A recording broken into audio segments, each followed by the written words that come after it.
نحمده ونصلي على رسوله الكريم اما بعد فاعوذ بالله من الشيطان الرجيم بسم الله الرحمن الرحيم رب اشرح لي صدري ويسر لي امري واحلل عقدة من لساني يفقهوا قولي۔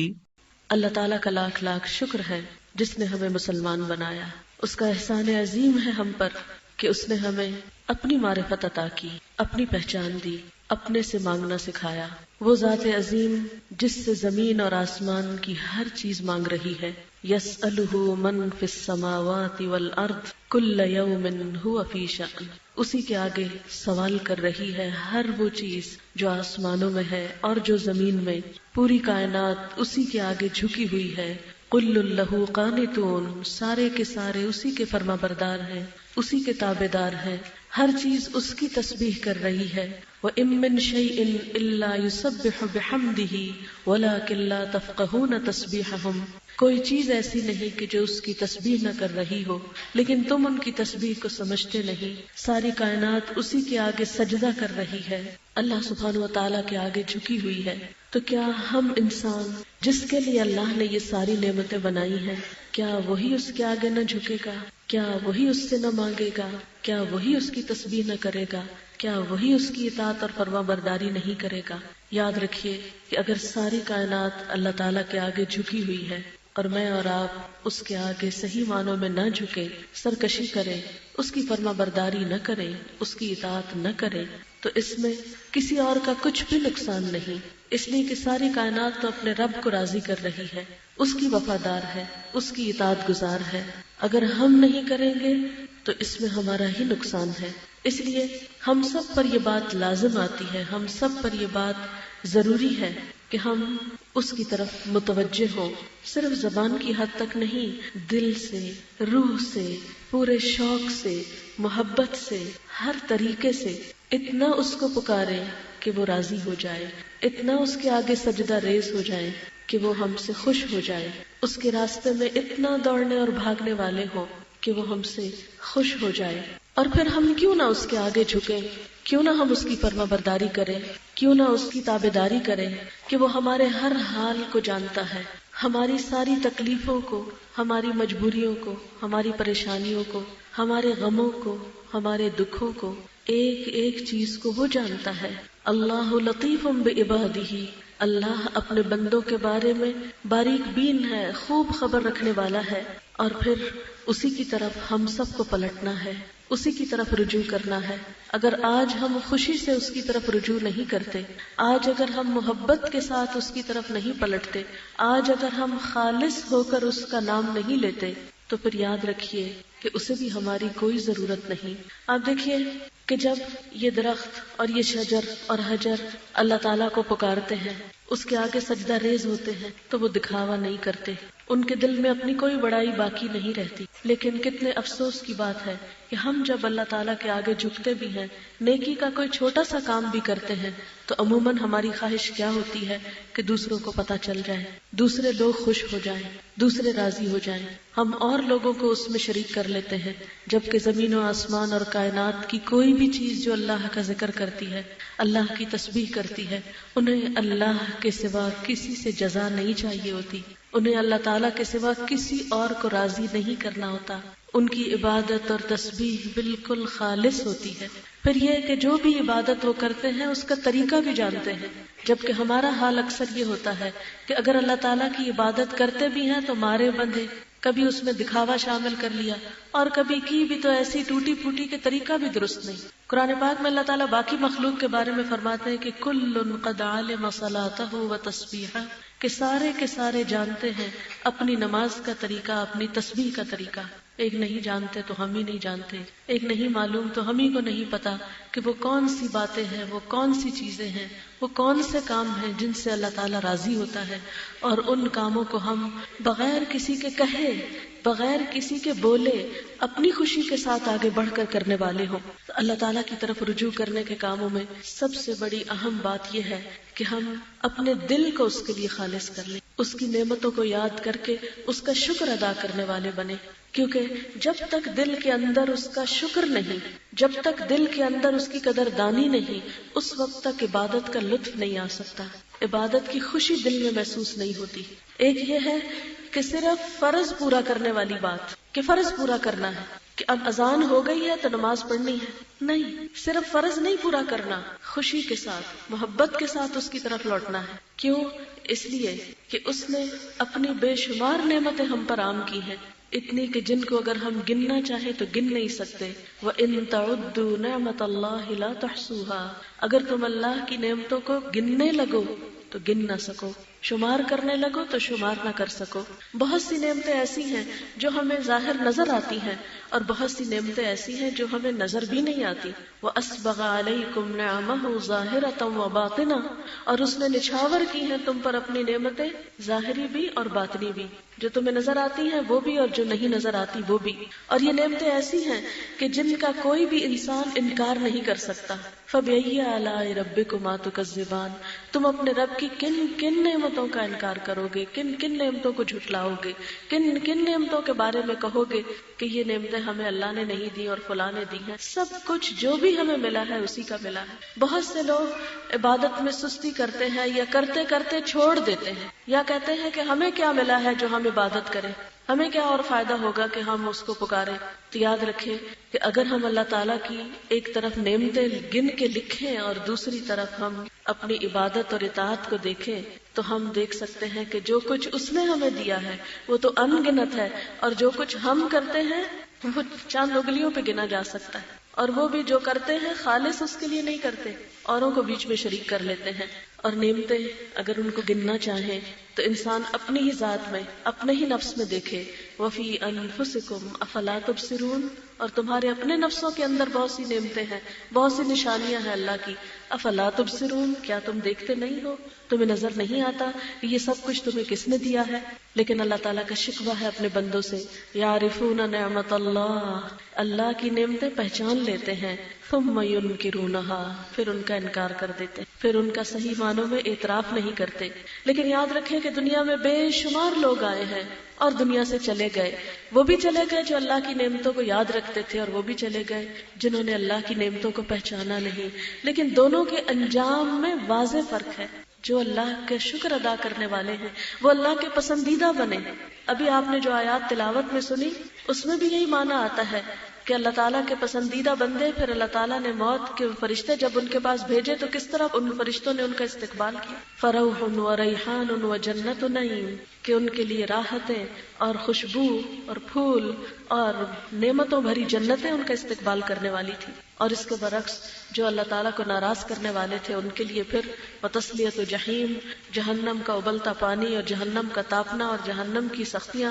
ظاہر ہے آپ تھوڑی دیر کے لیے سوچیں، دو لوگوں کو اپنی نگاہوں میں لائیں، ایک وہ شخص کہ جس کے ساتھ آپ بھلا کرتے ہیں اور وہ اس کی قدردانی کرتا ہے، اور دوسرا وہ شخص کہ جس کے ساتھ آپ بھلا کرتے ہیں تو وہ نام بھی نہیں لیتا، الٹا آپ سے ناراض ہوتا ہے، شکر کی بجائے شکوہ کرتا ہے۔ آپ بتائیں آئندہ آپ کس کے ساتھ بھلا کرنا چاہیں، اس کے ساتھ جو شکر کے بجائے شکوہ اختیار کرتا ہے، یا وہ جو شکر کی جگہ شکر ہی ادا کرتا ہے؟ تو قدرتی بات ہے کہ جو شخص احسان مانتا ہو، جو شخص احسان مند ہو، وہ بندوں کا بھی پیارا ہوتا ہے اور وہ اللہ تعالیٰ کو بھی بے حد پسند ہے، اور جو احسان نہ مانے وہ بندوں کی نظروں میں بھی کوئی حیثیت نہیں رکھتا اور اللہ کی نگاہ میں بھی اس کا کوئی مقام نہیں ہوتا۔ لیکن افسوس یہ کہ نعمتیں پانے کے بعد ہماری زندگی کا اکثر حصہ شکر کے بغیر صرف پریشانیوں میں گزرتا ہے، صرف غموں میں گزرتا ہے۔ کبھی جان کی فکر لگی رہتی، کبھی اولاد کی فکر کھاتی، کبھی مال کی فکر ہے، کبھی اس کا غم ہے، کبھی اس کا ہے، کبھی اس کا ہے۔ اگر ہم میں سے ہر ایک اپنا جائزہ لے، سویر سے لے کے رات تک ہم کیا سوچتے ہیں، کسی ایک دن کا آپ اپنا حساب خود کر لیں کہ کیا سوچتے ہیں آپ، کتنی دفعہ شکر ادا کرتے ہیں اور کتنی دفعہ ناشکری کی باتیں کرتے ہیں، کتنی دفعہ دل میں فکر کی باتیں آتی ہیں، غم آتے ہیں اور غم بھی ساتھ دنیا کے، اور کتنی دیر آپ کی اللہ کی نعمتوں کو یاد کرتے ہوئے خوشی میں گزرتی ہے۔ اپنے اپنے دل کا جائزہ لیں، صبح سے شام تک کتنی دیر ہمارا دل خوش ہوتا ہے اللہ کی نعمتیں یاد کر کے، اور کتنی دیر ہمارے دل پہ غموں کا بوجھ پڑا رہتا ہے۔ تو آپ دیکھیں گے کہ زیادہ تر ہم خوش نہیں رہتے، زیادہ تر ہم غموں کے بوجھ تلے دبے رہتے۔ کبھی ادھر کی فکر کبھی ادھر. اچھا یہ جو غموں کا بوجھ ہوتا ہے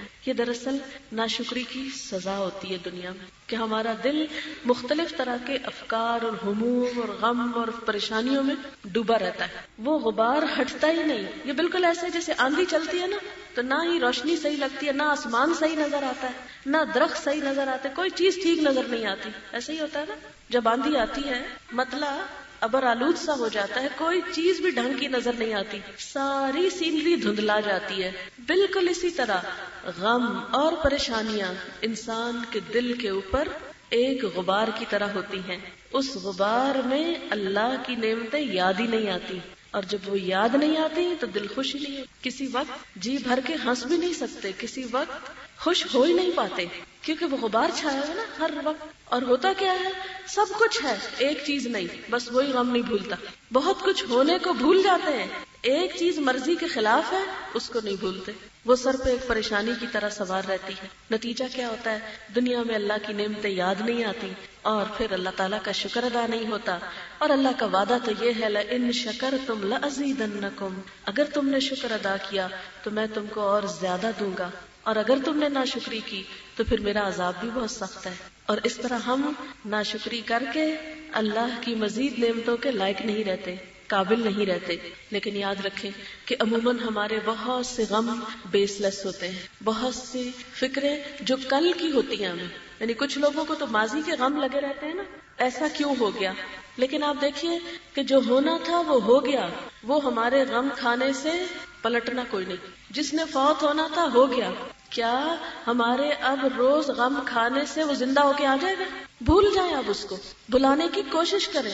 اس غم کو بھولنا آپ کے فائدے میں ہے، تاکہ آپ کی آنکھوں سے جھول ہٹے تو اللہ کی نعمتیں نظر آئیں. ایک بچہ فوت ہو جائے سب بچے بھول جاتے ہیں، ان کو دیکھتے ہی نہیں آنکھیں کھول کے، اس نعمت کا شکریہ ادا نہیں کرتے.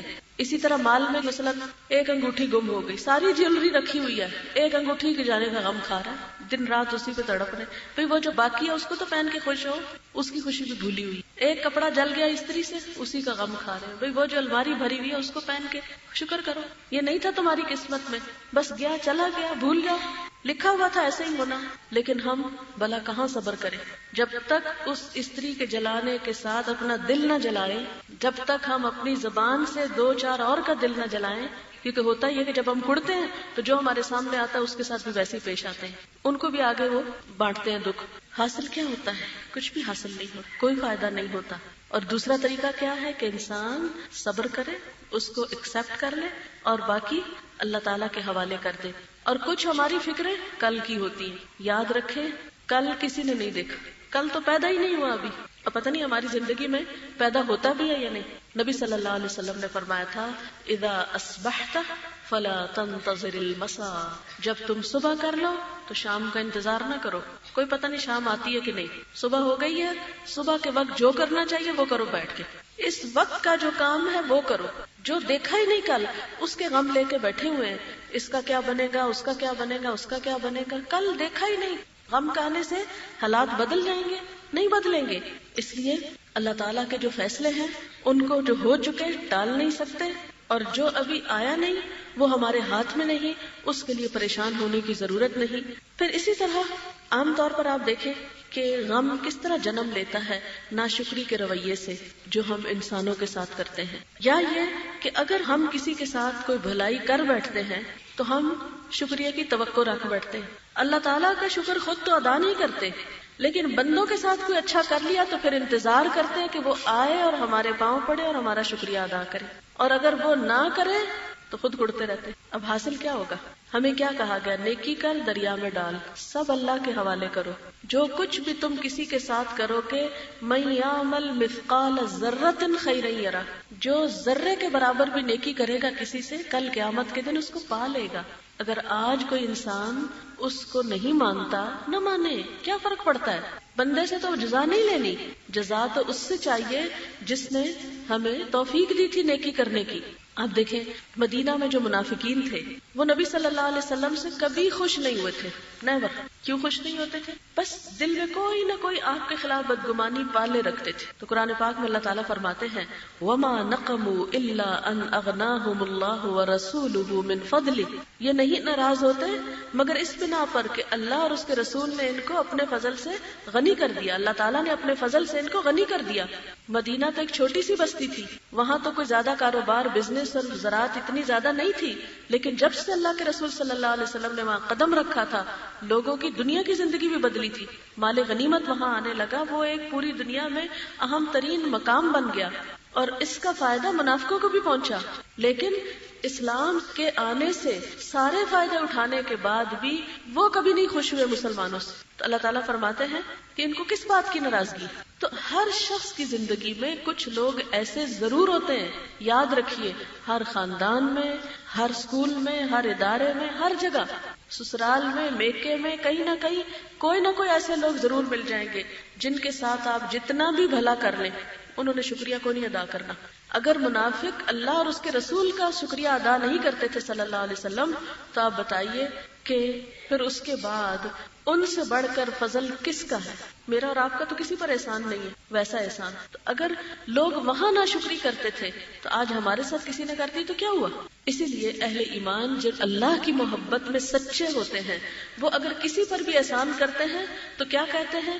انما نطعمکم لوجہ اللہ لا نرید منکم جزاء ولا شکورا. ہم تو تمہیں اللہ کی خاطر کھلاتے ہیں, ہم تم سے نہ بدلہ چاہتے نہ شکریہ چاہتے, ہمیں تو شکریہ نہیں چاہیے تم سے. تو جو شخص کسی سے شکریہ کی توقع نہیں رکھتا وہی دراصل خوش ہونا جانتا ہے. جو یہ آس لگا بیٹھتا ہے یہ میرا شکریہ ادا کرے, یہ مجھ پر مہربانی کرے, یہ میرے ساتھ ایسا کرے, وہ میرے ساتھ ایسا کرے, جتنی آپ لوگوں سے توقعات رکھیں گے, جتنی ایکسپیکٹیشنز رکھیں گے, اتنی لوگ ان کو توڑیں گے, اور جب وہ توڑیں گے تو نقصان آپ ہی کو ہوگا. اس لیے رکھے ہی نا, ساری توقع اور امید کس سے رکھے؟ اللہ سے رکھے کہ اللہ تیری رضا کی خاطر, تیری خوشی کی خاطر جو میں کسی کے ساتھ بھلائی کر سکتی وہ میں نے کر دی, میں اس کی جزا تجھ سے چاہتی ہوں. اور پھر آپ دیکھیں کہ وہ کس طرح بدلہ دے گا, کس طرح جزا دے گا.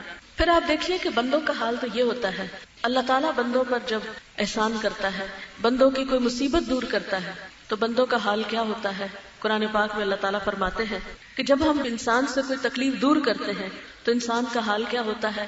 مرک الم یدعنا الی در مسہ, ویسے منہ موڑ کے چلا گیا ہے.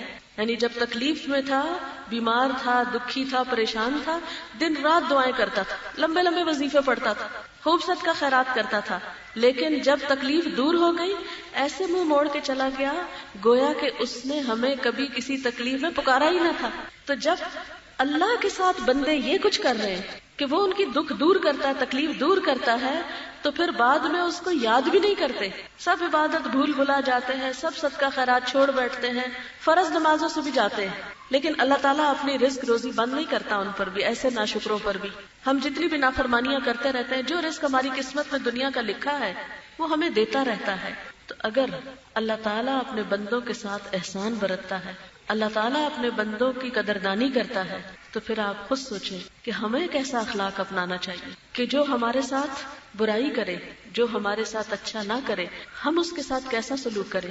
ٹھیک ہے اگر کسی نے احسان نہیں مانا تو ایسی صورت میں ہمارا رویہ کیا ہونا چاہیے. پھر اسی طرح حضرت ابو بکر صدیق رضی اللہ تعالیٰ عنہ کے بارے میں آتا ہے کہ اللہ تعالیٰ نے انہیں مال دیا تھا تو وہ غلام آزاد کراتے تھے, کیونکہ اسلام میں غلاموں کو آزاد کرانے کا بہت اجر اور ثواب ہے.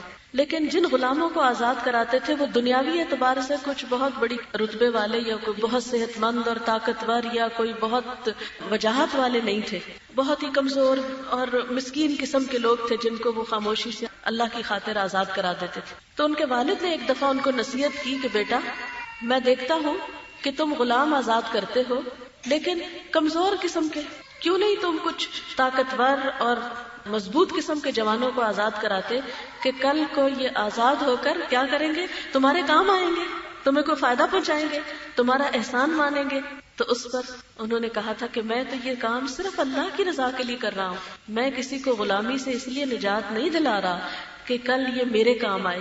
اور اس پر یہ آیت اتری وَمَا لِأَحَدٍ عِندَهُ مِن نِعْمَةٍ تُجْزَى إِلَّا ابْتِغَاءَ وَجْهِ رَبِّهِ الْأَعْلَى وَلَسَوْفَ يَرْضَى، کہ اس کے پاس کسی کا احسان نہیں جس کا اسے بدلہ دینا ہو، بس ایک ہی بات ہے، ایک ہی لگن ہے، اور وہ کیا؟ ابتغاء وجہ ربہ الأعلی، اپنے عظیم اعلی رب کی رضا پانے کے لیے۔ یعنی ایک نیت تو یہ ہو سکتی تھی کہ غلام کو آزاد کروں کہ وہ میری مدد کرے، اور ایک یہ ہے کہ مجھے میرے رب کی رضا ملے، تو وہ تو اپنے رب کی رضا پانے کے لیے یہ سب کچھ کر رہے ہیں۔ وَلَسَوْفَ يَرْضَىٰ، اور البتہ ضرور وہ رب اس سے راضی ہو جائے گا۔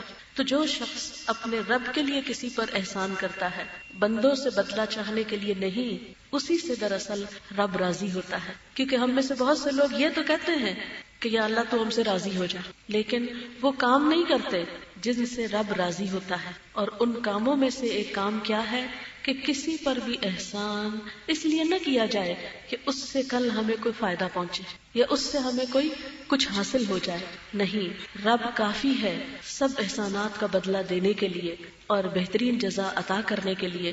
پھر اسی طرح آپ دیکھیں کہ ہمارے اکثر غم اور دکھ اور پریشانیاں کس وجہ سے ہوتی ہیں کہ ہم فارغ رہتے ہیں، ہم فارغ بیٹھ کر سوچتے رہتے ہیں، کام نہیں کرتے، کبھی بستر پہ پڑ جاتے ہیں، کبھی ڈپریشن ہو جاتا ہے، گولیاں کھانا شروع کر دیتے ہیں، سارا دن بیچارے لوگ سوئے رہتے ہیں، یعنی گولی کھا لی غم بھلانے کی اور پھر سو گئے اور سوتے رہے، پھر رات کو نیند نہ آئی، پھر نیند کی پھر گولی کھا لی۔ اب آپ خود سوچیں کہ وہ زندگی کیا زندگی ہوتی کہ جس میں انسان دن میں صبح سورج نکلنے کے نظارے سے فائدہ نہ اٹھا سکے، ٹائم پہ اٹھ کے نماز نہ پڑھ سکے، اللہ کا ذکر نہ کر سکے، رات کو میٹھی نیند نہ سو سکے، سونے کے لیے بھی گولی چاہیے، غم بلانے کے لیے بھی گولی چاہیے، تو اس سے بڑھ کر مزریبل لائف اور کیا ہو سکتی ہے؟ لیکن ان سب چیزوں کا حل اور علاج کیا ہے کہ انسان سب سے پہلے اپنے آپ کو اپنے رب کے لیے خالص کرے، بندوں سے توقعات چھوڑ کر ساری کی ساری توقعات اللہ تعالیٰ سے وابستہ کرے، کل ماضی کو بچار کرنے کی بجائے اور آئندہ مستقبل کے لیے پریشان ہونے کی بجائے آج کے دن کی قدر کرے، بندوں پر احسان کرے تو صرف اپنے رب کی خاطر کرے، کسی سے جزا پانے کے لیے نہیں، اور اسی طرح تقدیر پر راضی ہو، جو بھی نقصان ہو جائے یا جو بھی کوئی مشکل آ جائے اسے یہ سمجھ کر قبول کر لے کہ یہ رب کا فیصلہ، اور رب کا فیصلہ میرے لیے کبھی بھی نقصان دہ نہیں ہو سکتا، رب میرے حق میں ظالم نہیں ہے، وہ میرے لیے 70 ماؤں سے بڑھ کے پیار کرنے والا ہے۔ آپ دیکھیں کہ ماں بھی تو اپنے بچے کو سمجھانے کے لیے کبھی پیار سے کام لیتی ہے اور کبھی ڈانٹتی بھی ہے۔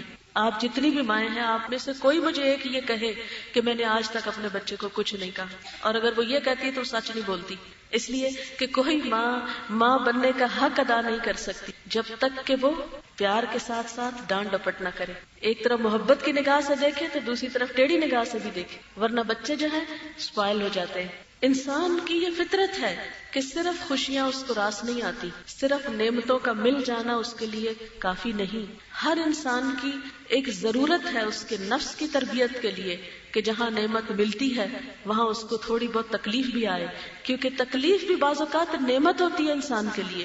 تو پہلی بات یہ یاد رکھیں کہ جو بھی کوئی مصیبت آتی ہے، جیسے قرآن پاک میں آتا ہے ما اصاب من مصیبت فی الارض ولا فی انفسکم الا فی کتاب من قبل ان نبرأها، جو بھی تم کو مصیبت پہنچتی ہے زمین میں یا تمہارے اپنے نفس میں، یعنی دنیا پہ کوئی آفت آتی ہے یا تمہارے اپنی ذات پہ کوئی آتی ہے، الا فی کتاب، وہ سب پہلے یہ کتاب میں لکھا ہوا ہے، اس سے پہلے کہ ہم اس کو وجود میں لائیں۔ پھر اسی طرح جب کوئی تکلیف آ جائے تو اس موقع پر بھی انسان کو کیا کہنا چاہیے؟ قُل لَن يُصِيبَنَا إِلَّا مَا كَتَبَ اللَّهُ لَنَا، کوئی مصیبت ہم کو ہرگز نہیں آ سکتی مگر وہ جو اللہ نے ہمارے لیے لکھ دی، اس نے تو آنا ہی ہے، اسے تو قبول کرنا ہے اور اس کو تو خوشی سے اب نبھانا ہے، اس لیے کہ اللہ اپنے بندوں کے حق میں ظالم نہیں۔ اور یاد رکھیے جہاں تکلیف آتی ہے، جہاں تنگی آتی ہے، وہاں اللہ کا وعدہ ہے کہ ساتھ ہی آسانی بھی ہوتی ہے، ان مع العسر یسرا، یقیناً تنگی کے ساتھ آسانی ہے، تنگی کے ساتھ آسانی ہے۔ اور اس میں ہم دیکھتے ہیں کہ جیسے بعض اوقات کیا ہوتا ہے کہ ہم اپنے رب کو بھولے ہوئے ہوتے ہیں، ہم اپنے رب کی طرف متوجہ نہیں ہوتے، ذرا سی کوئی تکلیف آتی ہے یا کوئی مشکل وقت آتا ہے تو جو دعا ہمارے دل سے نکلتی ہے وہ عام حالات میں کہاں ہوتی ہے؟ یعنی اگر ہر چیز ٹھیک ہو تو سچ بتائیں مصلی پہ بیٹھ کے کیسی دعا مانگتے ہیں؟ ادھر دیکھتے ہیں ادھر دیکھتے ہیں، اچھا سب ٹھیک ہے چلو خیر ہے اٹھو، اور کیا مانگنا ہے، کوئی پریشانی تو نہیں. لیکن وہی انسان جب اس پر کوئی دکھ آتا ہے، کوئی تکلیف آتی ہے، تو مصلی چھوڑتا نہیں، پھر رو رو کے دعائیں مانگتا ہے، سجدے میں پڑھ پڑھ کے دعائیں مانگتا ہے. اس کی پھر دعاؤں میں وہ درد آتا ہے کہ جو عام دنوں میں نہیں آتا. کیا یہ تکلیف اللہ سے قریب کرنے کا ذریعہ نہیں بنتی ہے؟ ان مع العسر یسرا، ہر امتحان انسان کے لیے آگے بڑھنے کا ذریعہ بھی ہوتا ہے. بہت سی چیزیں انسان صرف اچھے حالات میں نہیں، تکلیف دہ حالات میں سیکھتا ہے، اور یہ اللہ تعالیٰ کا فیصلہ ہے. دنیا میں اللہ تعالیٰ نے بہت سے تضادات رکھے ہیں، دن کے ساتھ رات بھی رکھی ہے. اب رات کا اندھیرا سب کو ڈراتا ہے، لیکن اندھیرے میں جو نیند آتی ہے وہ دن میں تو نہیں آتی. تو ان مع العسر یسرا، تنگی کے ساتھ آسانی بھی ہے. اور پھر اس کے بعد آپ دیکھیں کہ انسان جب تکلیف کی حالت میں ہوتا ہے اور اپنے رب کو پکارتا ہے، اور رب انسان کے شاہ رگ سے بھی زیادہ اس کے قریب ہے. عموماً ہم اس وقت شیطان کے نرغے میں ہوتے ہیں. جب کوئی تکلیف آتی ہے تو آپ دیکھیں فوراً شیطان آ جائے گا، اور شیطان کا پہلا وار کیا ہوتا ہے؟ مایوس کر دے. تمہاری دعا نہیں سنی جائے گی، تمہارے اندر کوئی خیر نہیں، تمہارے اوپر تو رحمت ہونی نہیں.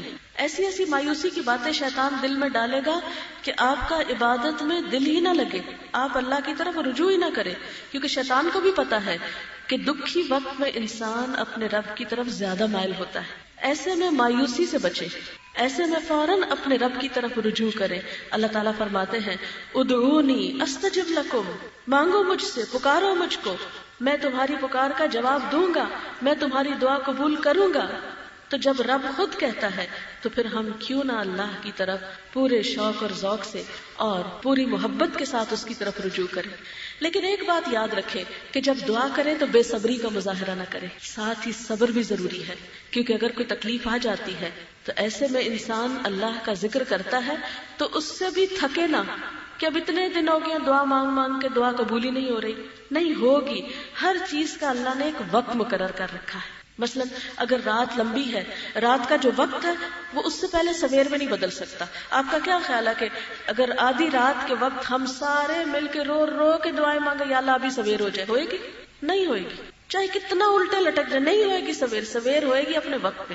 اسی طرح ہر مصیبت اور دکھ کا ایک وقت مقرر ہوتا ہے. جب تک وہ وقت پورا نہیں ہوتا اس وقت تک اس نے دور نہیں ہونا ہوتا. صرف ہمارا یہ امتحان ہوتا ہے کہ اس وقت کو ہم کس طرح گزارتے ہیں. یہ اللہ تعالیٰ دیکھ رہا ہوتا ہے کہ اچھا اب یہ کرتا کیا ہے بندہ، اور اس وقت ہم سے کیا مطلوب ہوتا ہے؟ صبر.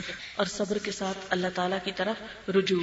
یاد رکھیے صبر نہ کریں مصیبت دور نہیں ہوتی، بے صبری سے کبھی مسئلے حل نہیں ہوتے، لیکن صبر اس مصیبت کا اجر کئی گنا بڑھا دیتا ہے.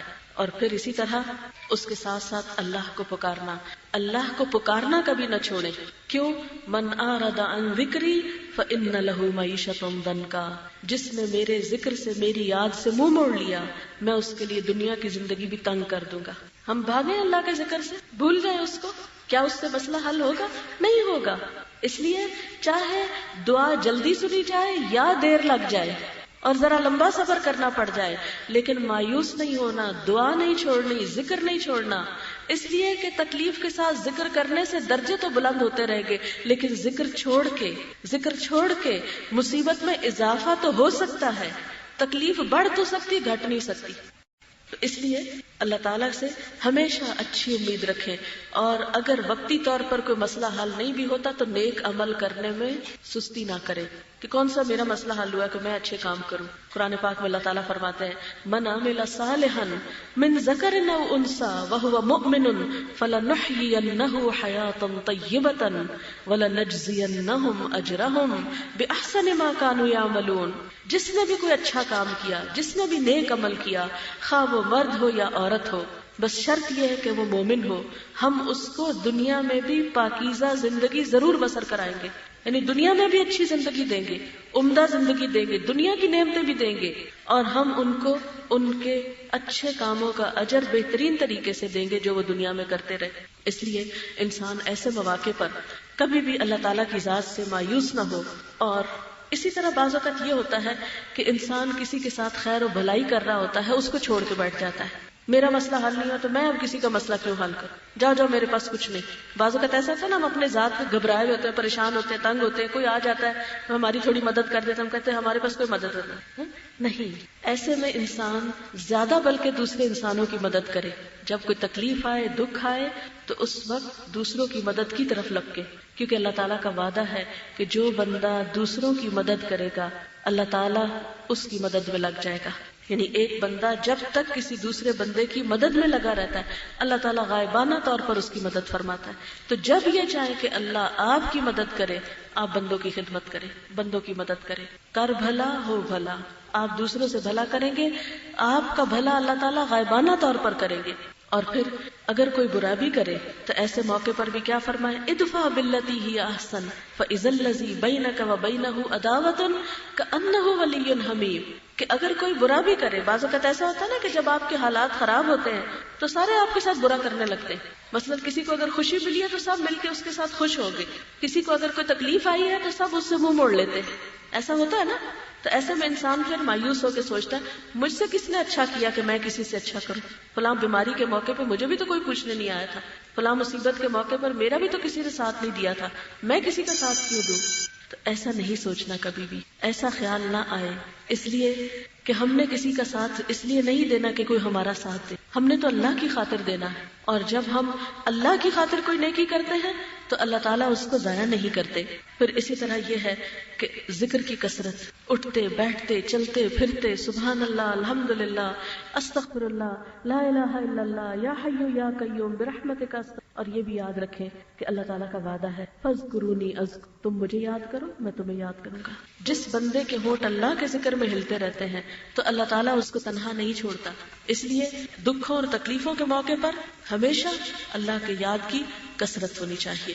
پھر اسی طرح آپ دیکھیں کہ دنیا کے جتنے بھی غم ہیں, جتنی بھی تکلیفیں ہیں اور جتنی بھی نعمتیں ہیں, سب عارضی ہیں. دنیا میں اگر کسی کو پوری دنیا کی دولت مل جاتی ہے تو بھی اس کو چھوڑ لیں.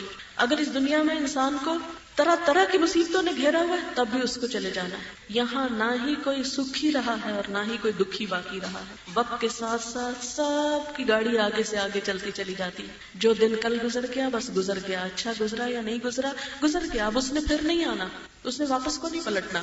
اب آج کا دن ہے اور پھر کل ہے, ایک ایک دن کر کے زندگی ختم ہو رہی ہے. خواہ ہم دنیا میں ترقی کریں یا ہم نیچے جائیں, جتنی بھی خوشیاں اور غم ہیں سب عارضی ہیں. اس لیے کبھی بھی دنیا کے اوپر ایسی توقع نہ رکھیں, کبھی بھی دنیا کے بارے میں یہ مت سوچے کہ اگر اس میں کچھ مل گیا تو شاید ہمیشہ کے لیے مل گیا, کوئی فائدہ ہوا تو ہمیشہ کے لیے ہوا. نہیں, جو کچھ بھی ملا ہے چاہے فائدہ ہے یا نقصان سب چلا جائے گا. نبی صلی اللہ علیہ وسلم نے فرمایا الدنیا ملعونۃ ملعون ما فیہا الا ذکر اللہ وما والاہ وعالم ومتعلم. دنیا ملعون چیز ہے اور جو کچھ اس میں ہے سارے کا سارا ملعون ہے, یعنی اللہ کی رحمت سے دور ہے سوائے اللہ کے ذکر کے اور جو اس کے ساتھ ہو, یعنی جو اس چیز میں مددگار ہو اور سیکھنے والے کے اور سکھانے والے کے. یعنی یہ حالتیں جو ہیں انسان کی, یہ اللہ تعالیٰ کی رحمت کو کھینچ لاتی ہیں. باقی سب چیزیں جو ہیں جن کی وجہ سے انسان اپنی شان و شوکت بناتا ہے, یہ سب چیزیں انسان کو چھوڑ کے جانے والی ہیں. پھر اسی طرح انسان جب بھی مصیبت آئے تو ان لوگوں کی طرف نظر ڈالے جو اس سے بڑھ کر مصیبتوں میں مبتلا ہے. اگر کوئی بیمار ہے تو ان لوگوں کو جا کے اسپتال میں وزٹ کرے, ان کو جا کے دیکھے جو موت کے بستر پہ پڑے. بعض اوقات ایسا ہوتا ہے کہ کوئی سر درد ہو گئی, کوئی بخار ہو گیا, مایوس پڑے ہیں, بخار کو کوس رہے ہیں, برا بھلا اس کو کر رہے ہیں, کبھی اس کو مورد الزام ٹھہرا. نہیں, ہمیشہ اگر آپ سوچیں کہ ایسے بھی لوگ دنیا میں موجود ہیں جن پر ہم سے زیادہ مصیبت آئی ہوئی ہے. ایک شخص جس کے پاؤں میں کچھ تکلیف تھی تو بڑا ناراض رہتا تھا کہ مجھے یہ تکلیف کیوں ہے. اس نے ایک شخص کو دیکھا جس کا پاؤں ہی نہیں تھا تو اس کو تسلی ہو گئی کہ شکر ہے میرا پاؤں تو ہے.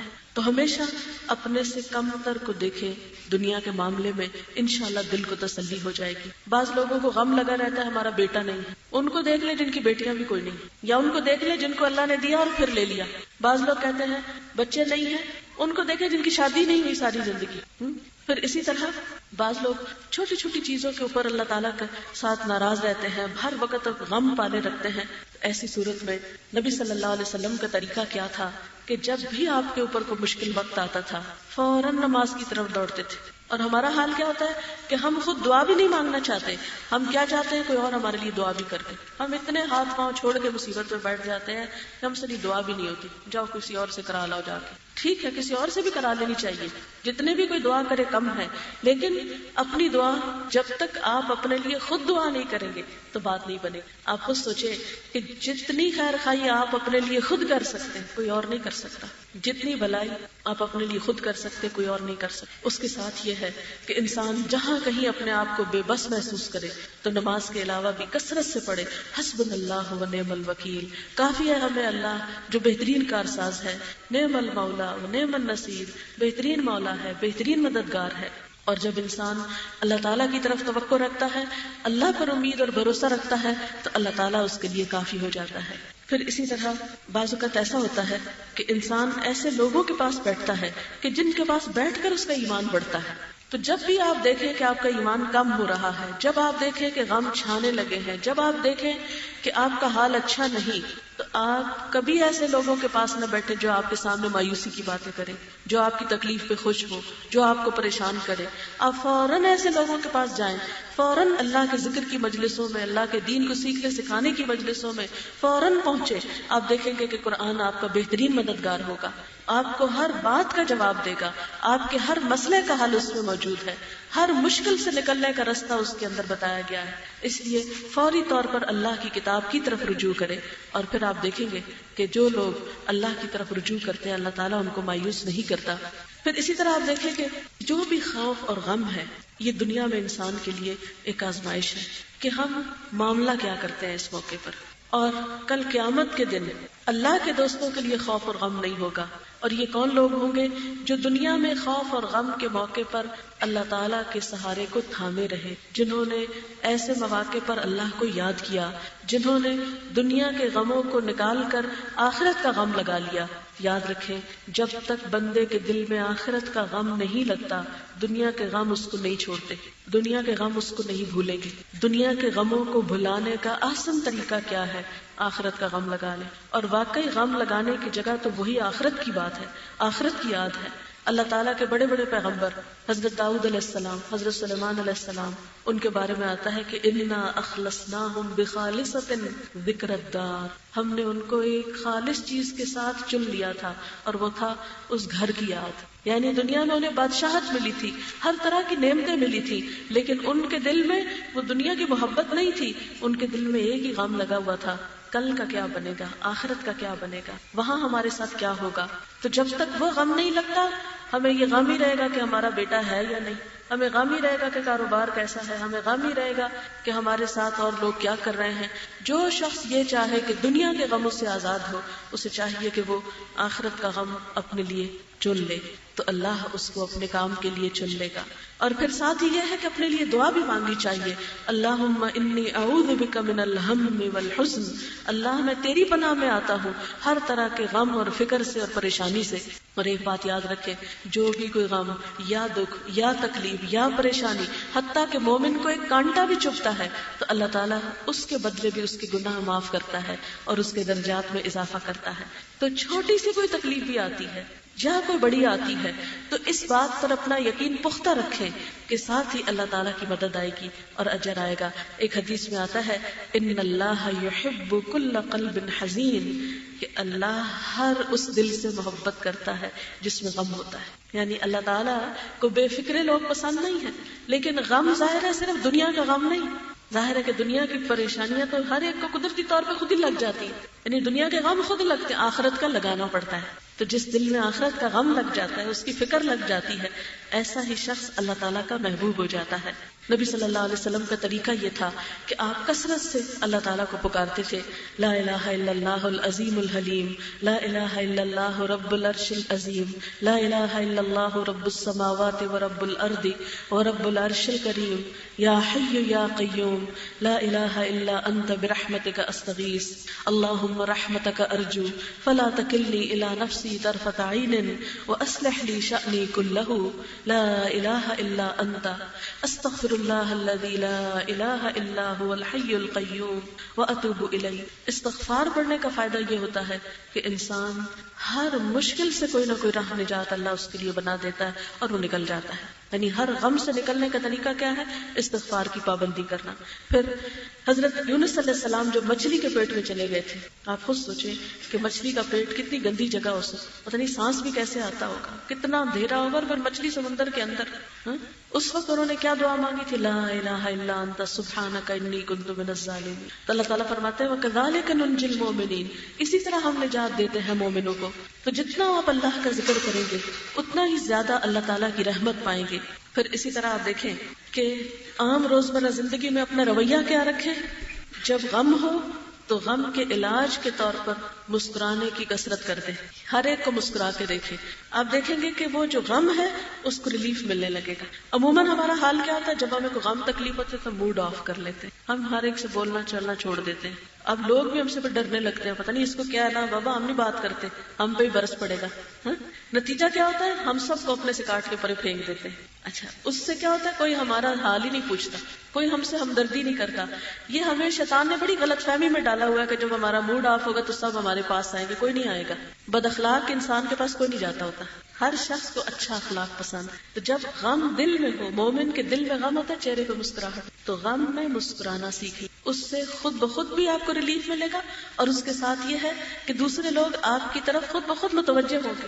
پھر آپ ان سے شیئر کر سکیں گے، آپ ان سے غم بانٹ سکیں گے. اور اگر موڈ آف کر کے اور اپنے آپ میں پریشانی بنا کے آپ اندر بند ہو کے بیٹھ گئے، ڈپریشن کا شکار ہو گئے جیسے کہ عام طور پر لوگ ہوتے ہیں، تو پھر وہ بیماری بڑھتی چلی جاتی ہے. انسان کی جلن اور کڑن اور زیادہ بڑھتی ہے. ایک اس کو غم ہوتا ہے، دکھ ہوتا ہے، اسے خود بھی نہیں پتا چلتا کہ میں نے موڈ آف کیا تو اس لیے لوگ میرے پاس نہیں آ رہے. جب اس کو کوئی پوچھتا نہیں تو پھر اور غم بڑھتا ہے.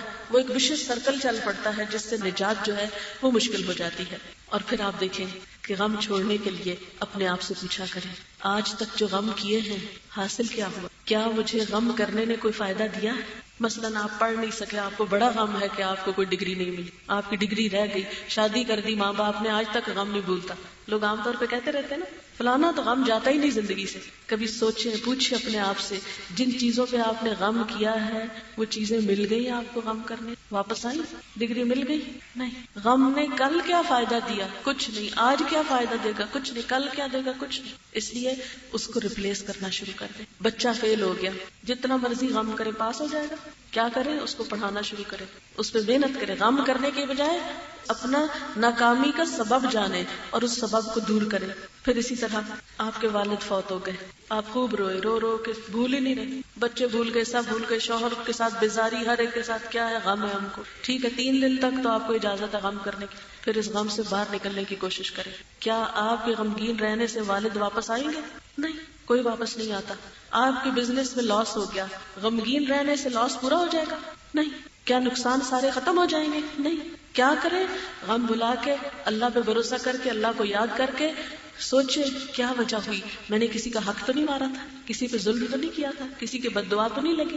بعض اوقات ایسا ہوتا ہے نا، اللہ نے بڑی نعمتیں دی ہوتی ہیں، ہم ناقدری کرتے ہیں، کہتے ہیں یہ تو ہماری قسمت میں لکھا ہوا، اور ہم پھر تکبر میں آ کے لوگوں کے ساتھ برا سلوک شروع کر دیتے ہیں. پھر کسی کی آہ لگتی ہے، پھر وہ نعمتیں واپس جانے لگتی ہیں، پھر ہمیں ہوش آتی ہے، لیکن پھر بھی ہم توبہ استغفار نہیں کرتے. ہمیں یاد ہی نہیں آتا کہ ہم نے کسی پہ زیادتی بھی کی ہے. دوسروں کی زیادتیاں تو ہم خوب یاد رکھتے ہیں، اپنی کبھی نہیں یاد رکھیں گے کہ ہمارا بھی کوئی قصور ہے. پھر اسی طرح آپ دیکھیں گے کہ جب انسان غمگین ہوتا ہے تو اس کا بڑا گھر بھی اس کے لیے تنگ ہو جاتا ہے، اس کا اچھا ساتھی بھی اس سے اجنبی ہونے لگتا ہے، بیزار ہونے لگتا ہے، اس کا مال اس کے لیے بے قیمت ہو جاتا ہے، اس کے لباس، اس کی زندگی کی نعمتیں اس کے لیے بے قدر ہو جاتی ہیں. اس کو اپنی اولاد کی نیک نامی، اپنی اولاد کی کامیابی کوئی فائدہ نہیں دیتی. تو غمگین رہنے والا انسان، ڈپریشن کا مارا ہوا انسان، نہ اپنے گھر سے، نہ شوہر سے، نہ بچوں سے، نہ ادھر ادھر سے نعمتوں سے جو اس کو اپنی ذات میں ملی یا اس کو جو کچھ بھی پہننے کو ملا، ان سب چیزوں سے بے نیاز ہو جاتا ہے. کوئی چیز اس کو فائدہ نہیں دیتی. کس قدر ناشکری کی بات ہے کہ ایک چیز جانے پہ اتنے ناراض ہیں آپ اللہ سے کہ باقی ساری نعمتیں آپ کو بھول گئی، ان سب کو بھی بے مزہ کر کے رکھ دیا. پھر اسی طرح آپ دیکھیں گے کہ جب انسان غم کرتا ہے تو وہ اللہ کی ان نعمتوں کو بھول جاتا ہے جو اس کے پاس پہلے سے موجود ہوتی ہے. آپ اگر یاد رکھیں کہ اگر ایک چیز گئی ہے تو ابھی اللہ نے دین ایمان تو دیا ہے، گھر تو ہے رہنے کو، روٹی تو ہے کھانے کو، پانی تو ہے پینے کو، پیاس بجھانے کو، کپڑا تو ہے پہننے کو، اللہ نے بچے تو دیے ہیں. جب بھی کوئی چیز جائے فوراً ان چیزوں کا سوچنا شروع کر دے جو آپ کے پاس موجود ہیں، اور جس چیز پہ آپ غمگین ہو رہے ہیں اس کے آنے کے فائدے سوچنا شروع کر دیں، اس کے مثبت پہلو کو اپنے اندر دیکھیں کیوں؟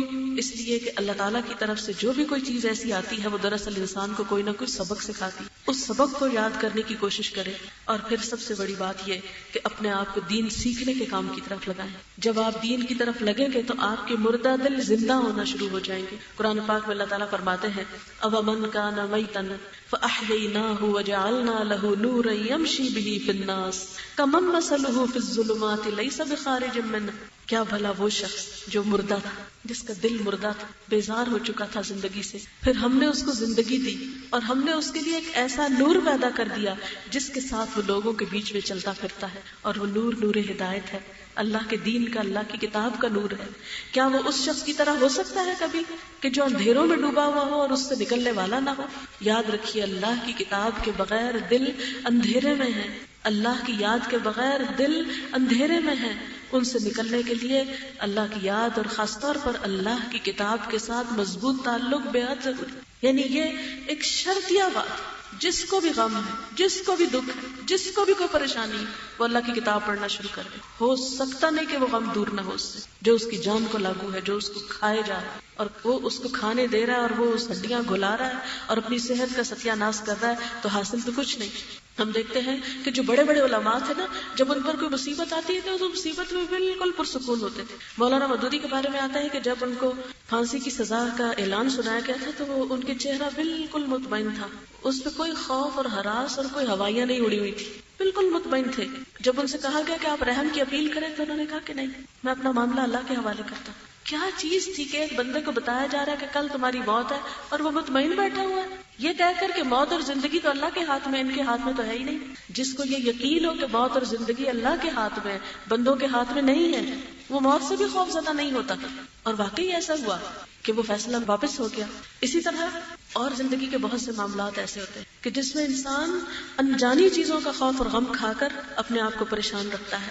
پھر اسی طرح ہم دیکھتے ہیں کہ امام ابن تیمیہ کو جیل میں بند کیا گیا۔ جب جیل کا وہ دروازہ بند ہوا تو وہ قرآن پاک کی آیت پڑھی جس کا مطلب یہ تھا کہ ان کے اور ان کے بیچ میں ایک دیوار حائل کر دی گئی جس کے اندر کی طرف رحمت ہے اور باہر کی طرف عذاب ہے۔ یعنی میرے دشمن جو ہے وہ مجھ سے حسد کر کے جل اور اڑ رہے ہیں اور میں اندر آرام سے بیٹھا ہوں۔ اور پھر کہنے لگے کہ جنتی فی صدری، میری جنت تو میرے سینے میں ہے، میرے دل میں ہے۔ اگر میرے اندر سکون ہے، میرے اندر خوشی ہے، تو یہ جیل بھی میرے لیے خوشی کی جگہ ہے۔ مجھے کوئی فرق نہیں پڑتا کہ میں گھر میں ہوں کہ جیل میں ہوں، کیونکہ میرے اندر جو خوشی ہے، اندر جو اللہ کی یاد ہے۔ اور یہ سب کچھ کس سے حاصل ہوا؟ دین کے علم سے۔ دین کا علم اور قرآن کا علم ایک ایسی چیز ہے کہ جو انسان کو اتنی ایمان کی طاقت دیتا ہے کہ چھوٹے چھوٹے غم انسان سے بالکل بھول جاتے ہیں۔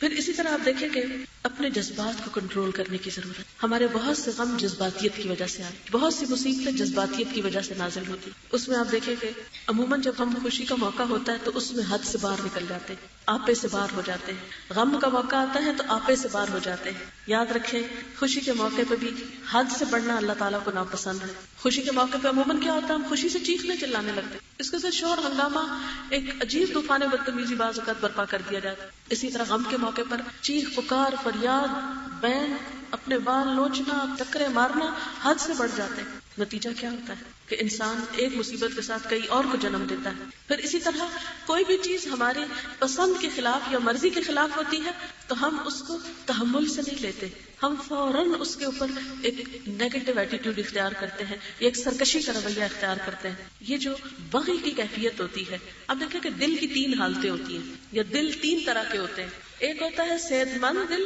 جس کو قرآن میں کہا گیا قلب سلیم، دوسرا ہوتا ہے بیمار دل، فی قلوبہم مرض، ان کے دلوں میں بیماری ہے، اور یہ منافقوں کا دل ہوتا ہے۔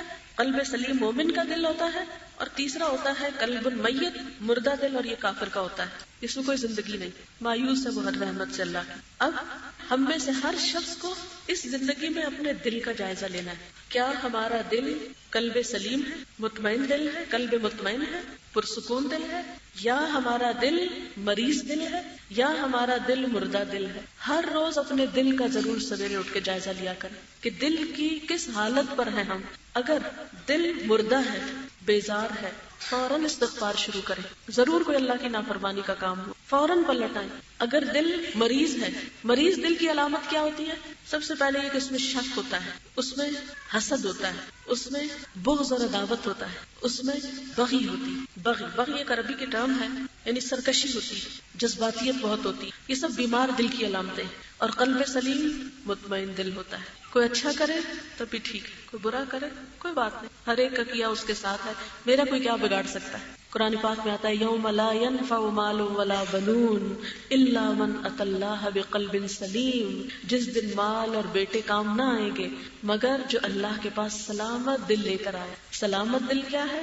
جو ہر طرح کی بیماریوں سے پاک ہے، جو اللہ کی محبت سے بھرا ہوا ہے، جس میں تقوی سجا ہوا ہے، جو اندر سے ایک خاص سکون اور سرور کی کیفیت میں ہوتا ہے. اور دوسری طرف مریض دل کیا ہے؟ جس میں منافقت ہوتی ہے، جھوٹ. اور یہ کیسے بنتا ہے؟ جھوٹ بولنے کی وجہ سے، یہ غیبت کرنے کی وجہ سے، بلا وجہ دوسروں سے نفرت کرنے کی وجہ سے، حسد کرنے کی وجہ سے، سرکشی کرنے کی وجہ سے. کیونکہ یہ ساری چیزیں انسان کو نقصان دیتی ہیں. اور قرآن پاک میں اللہ تعالیٰ فرماتے ہیں کہ انما بغیکم علی انفسکم، لوگوں تمہاری سرکشی تمہارے اپنے اوپر پلٹتی، تمہارا نقصان خود تم کو ہوتا ہے. اس لیے یاد رکھیں اگر ہم کسی سے حسد کریں گے تو اس کا اثر حسد کرنے والے پہ تو کچھ بھی نہیں پڑے گا. جس سے ہم حسد کر رہے ہیں اس کو کوئی نقصان نہیں. کیوں؟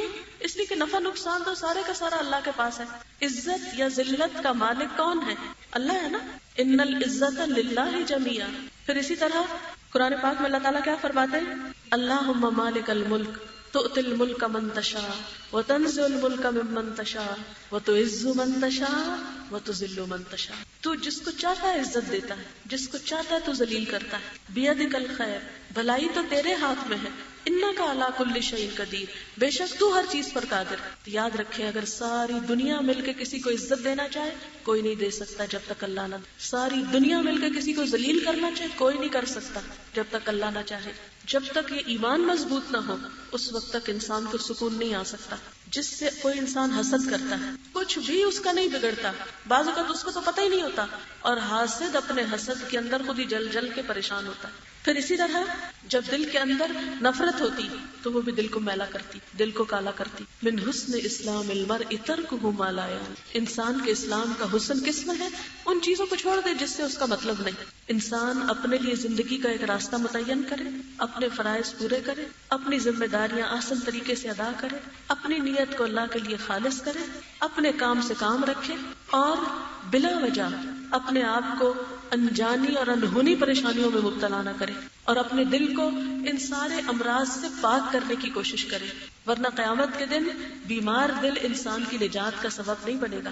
کیونکہ جسم میں یہ جو ٹکڑا ہے دل کا، یہ ٹھیک ہو تو سارا عمل ٹھیک ہوتا ہے، اگر یہ خراب ہو جائے تو سارا نیک عمل برباد ہو جاتا ہے. پھر اسی طرح آپ دیکھیں کہ یہ جو سرکشی کی کیفیت ہے یہ بھی انسان کے لیے نقصان دہ ہوتی ہے. اور یہ سرکشی کیا ہوتی ہے؟ اصل میں بغی کا لفظی مطلب کیا ہے؟ چاہنا، خواہش کرنا. مختلف چیزوں کی جو محبت دل میں ہوتی ہے، مجھے یہ مل جائے، مجھے یہ مل جائے، مجھے یہ مل جائے. اور زیادہ انسان کو کن چیزوں کے شوق ہوتا ہے؟ دولت مل جائے، مجھے شہرت مل جائے، کوئی پوزیشن مل جائے، عہدہ مل جائے، میں سب سے پرومیننٹ ہو جاؤں، سب سے آگے بڑھ جاؤں. یہ جب خواہشات انسان کے اندر پیدا ہوتی ہیں تو بعض اوقات انسان پھر ان چیزوں کو پانے کے لیے جائز ناجائز ہر کام کرنے لگتا ہے. آپ دیکھیں گے غیبت کیوں ہوتی ہے، آپ دیکھیں گے الزام تراشی کیوں ہوتی ہے. یہ سب کے پیچھے یہی بغی ہوتی، یہی انسان کی سرکشی ہوتی ہے کہ میں ہی میں ہوں اور کوئی نہ ہو. جب ہم خاندان کے اندر، گھروں کے اندر، رشتوں میں ایسے طریقے اختیار کرتے ہیں تو اپنے لیے خود مصیبتیں شروع کرتے ہیں. اور جب دل بیمار ہوتا ہے تو غم اور دکھ اور پریشانیاں آتی ہیں. ہم دوسروں کا برا کرنا چاہتے ہیں، خود اپنا برا کر بیٹھتے ہیں. اور پھر آپ دیکھیں کہ ویسے تو ہم کہتے ہیں نا سکندر اعظم جو تھا وہ ساری دنیا کو فتح کرنا چاہتا تھا، لیکن بات صرف سکندر اعظم کی نہیں، ہر انسان کے اندر ایک سکندر اعظم چھپا ہوا ہے جو کیا چاہتا ہے کہ ساری دنیا پہ میری حکومت ہو جائے، ہر چیز میری ہو جائے. مثلاً بہو بیاہ کے آتی ہے، آتے ہی اس کی عام طور پہ کوشش کیا ہوتی ہے کہ اگلے گھر والوں کو ایک کنارے لگاؤ اور ہر چیز پہ قبضہ کر لو. اور جو بہویں اس کشمکش میں پڑ جاتی ہیں وہاں نتیجہ کیا نکلتا ہے؟ سوائے پریشانیوں اور دکھوں اور لڑائیوں اور جھگڑوں اور فساد کے کچھ بھی ہاتھ نہیں آتا. لیکن اگر انسان کو عزیز جانے، ساس کو عزت دے، اپنے گھر کو گھر سمجھے، جو اللہ نے دیا اس پہ قناعت کرے، دوسروں کے حسد سے بچے. ہوتا کہ عام طور پہ جو پہلے سے دیورانیاں جٹھانیاں آتی ہیں وہ اب اسٹیبلش ہو چکی ہوتی. ایک نئی لڑکی جو گھر میں آتی ہے ابھی وہ گھر کو پہچانتی نہیں یا ہر چیز کو اس کو پتہ نہیں ہوتا تو وہ سمجھتی کہ میں پیچھے. تو بعض اوقات ایسے کام کرنے شروع کر دیتی ہے کہ جس سے وہ پہلے والی عزت بھی جاتی ہے اس کی. ٹھیک ہے دنیا کی محبت اللہ نے دل میں ڈالی ہے لیکن اس کو اپنے ٹھکانے پر ہونا چاہیے. دنیا کی اتنی اہمیت ہونی چاہیے جتنی کہ یہ قابل ہے, جتنی کہ یہ لائق ہے. اور اگر انسان آخرت کو یاد رکھے اور یہ چیز اس کے ذہن میں رہے کہ فوت ہوتے ہی سارا مال چھوڑ کے جانا ہے, فوت ہوتے ہی جتنی پراپرٹی میرے نام ہے ساری اتر جانی ہے, اوروں کے نام لگ جانی ہے. فوت ہوتے ہی کسی شہرت نے میرے ساتھ قبر میں نہیں جانا, نہ کسی عزت نے قبر میں ساتھ جانا ہے, نہ دنیا کے کسی مقام اور مرتبے نے ساتھ جانا ہے. اگر جانا ہے تو خلوص سے کیے ہوئے اچھے عمل نے جانا. تو انشاءاللہ تعالی جب ہم دنیا کو ترجیح دینے کی بجائے آخرت کو اپنی ترجیح کا ذریعہ بنائیں گے اور ان بیماریوں کو اپنے اندر سے دور کریں گے تو خوف اور غم اور دکھ اور تکلیفیں بھی آہستہ آہستہ دور ہوتی چلی جائیں گی. اللہ تعالی ہمیں بہترین عمل کی توفیق عطا فرمائے. وآخر دعوانا ان الحمدللہ رب لا الہ الا اللہ واللہ اکبر ولا حول ولا قوة الا باللہ العلی العظیم. اللہم صلی علی محمد وعلی آل محمد كما صلیت علی ابراہیم وعلی آل ابراہیم انک حمید مجید. اللہم بارک علی محمد وعلی آل محمد كما باركت على إبراهيم وعلى آل إبراهيم إنك حميد مجيد. ربنا آتنا في الدنيا حسنة وفي الآخرة حسنة وقنا عذاب النار. ربنا لا تزغ قلوبنا بعد إذ هديتنا وهب لنا من لدنك رحمة إنك أنت الوهاب. ربنا هب لنا من أزواجنا وذرياتنا قرة أعين واجعلنا للمتقين إماما. يا حي يا قيوم برحمتك نستغيث لا إله إلا الله أنت الحليم الكريم. سبحان الله رب العرش العظيم والحمد لله رب العالمين. رب نسألك موجبات رحمتك وعزائم مغفرتك والغنيمة من كل بر والسلامة من كل اسم. لا تدع لنا ذنبا إلا غفرته ولا هما إلا فرجته ولا حاجة هي لك رضا إلا قضيتها يا أرحم الراحمين. یا اللہ پاک جو کچھ ہم نے پڑھا ہے اپنی رحمت سے اسے قبول فرما. ہمیں ان باتوں پہ عمل کی توفیق دے جو تیری مرضی کے مطابق ہوئی ہوں, ان باتوں سے ہمیں دور کر دے جو تجھے پسند نہ آئی ہوں. یا رب العالمین تو ہم سب کے گناہوں کو معاف کر دے. یا اللہ تو ہمارے دلوں کی بیماریوں کو دور کر دے. یا رب العالمین جنہوں نے اس مجلس کا اہتمام کیا ہے اس کے لیے جو بھی محنت اور کوشش کی ہے انہیں اس کی بہترین جزا عطا فرما. یا رب العالمین یا ارحم الراحمین یا مالک الملک یا ذی الجلال والاکرام یا من بیدہ ملکوت السماوات والارض. یا رب العالمین تو ہم سب کے اندر اخلاص نیت پیدا کر دے, ہم سے اپنی رضا کے کام لے لے. یا اللہ ہمیں شیطان کے حوالے نہ کرنا, یا اللہ ہمیں ہمارے نفس کے حوالے نہ کرنا. یا اللہ تو ہمیں ایسی کوششوں کی توفیق دے جو تیری بارگاہ میں قبول ہوں. یا رب العالمین تو ہمارے والدین پر اپنی رحمت فرما. رب ارحمہما کما ربیانی صغیرا. یا رب العالمین تو ہماری سب کی اولادوں کو ہدایت عطا فرما. یا اللہ ہم سب کے بچوں کو نیک راہ دکھا, انہیں بھٹکنے سے بچا, انہیں ہم سب کے لیے صدقہ جاریہ بنا. یا اللہ جو بچوں کی طرف سے کسی بھی طرح پریشان ہے مائیں, یا اللہ ان کی پریشانی دور کر دے. جو ان کے رشتوں کے لیے پریشان ہیں ان کی پریشانی دور فرما. جو ان کی صحت کے لیے پریشان ہے ان کی پریشانی دور فرما. یا اللہ ہمارے شوہروں کو ہماری آنکھوں کی ٹھنڈک بنا دے. یا رب العالمین ہمارے گناہوں کو معاف کر دے. یا اللہ ہمارے دلوں کو اپنے لیے قبول کر لے, ہمارے دلوں میں اپنی محبت ڈال دے, اپنی دین کی محبت ڈال دے, اپنی اس کتاب کی محبت ڈال دے. ہمیں اخلاص نیت عطا فرما. یا اللہ ہم سب کا یہاں آنا بیٹھنا سننا قبول فرما. یا رب العالمین تو ہمارے موت کو ہمارے لیے آسان کر دینا. یا اللہ ہمیں ایمان پر موت دینا. یا رب العالمین ہمیں دنیا اور آخرت کی بھلائیاں نصیب فرمانا. یا رب العالمین ہمارے بچوں کو دین اور ایمان پر استقامت عطا فرمانا. اللہ ہماری قبروں کو روشن کر دینا. اللہ ہمارا حساب آسان کر دینا. یا اللہ ہمیں جنت الفردوس میں جگہ عطا فرمانا. یا اللہ جتنی بہنیں آئی ہیں ان کے دلوں میں جو تکلیفیں ہیں، دکھ ہیں، پریشانیاں ہیں، سب کو دور کر دے، سب کو خوشیاں اور سکون عطا فرما۔ اللہ امت مسلمہ کے حال کو بدل دے۔ یا اللہ دنیا میں مسلمان جہاں کہیں تکلیف میں ہیں ان کی تکلیف دور فرما، ان کی مدد فرما۔ اللہ تو ہم سب پر اپنی رحمت فرما۔ ربنا تقبل منا انک انت السمیع العلیم وتب علینا انک انت التواب الرحیم، وصلی اللہ تعالی علی خیر خلقہ محمد وعلی آلہ واصحابہ واہل بیتہ اجمعین برحمتک یا ارحم الراحمین۔ الہی آمین۔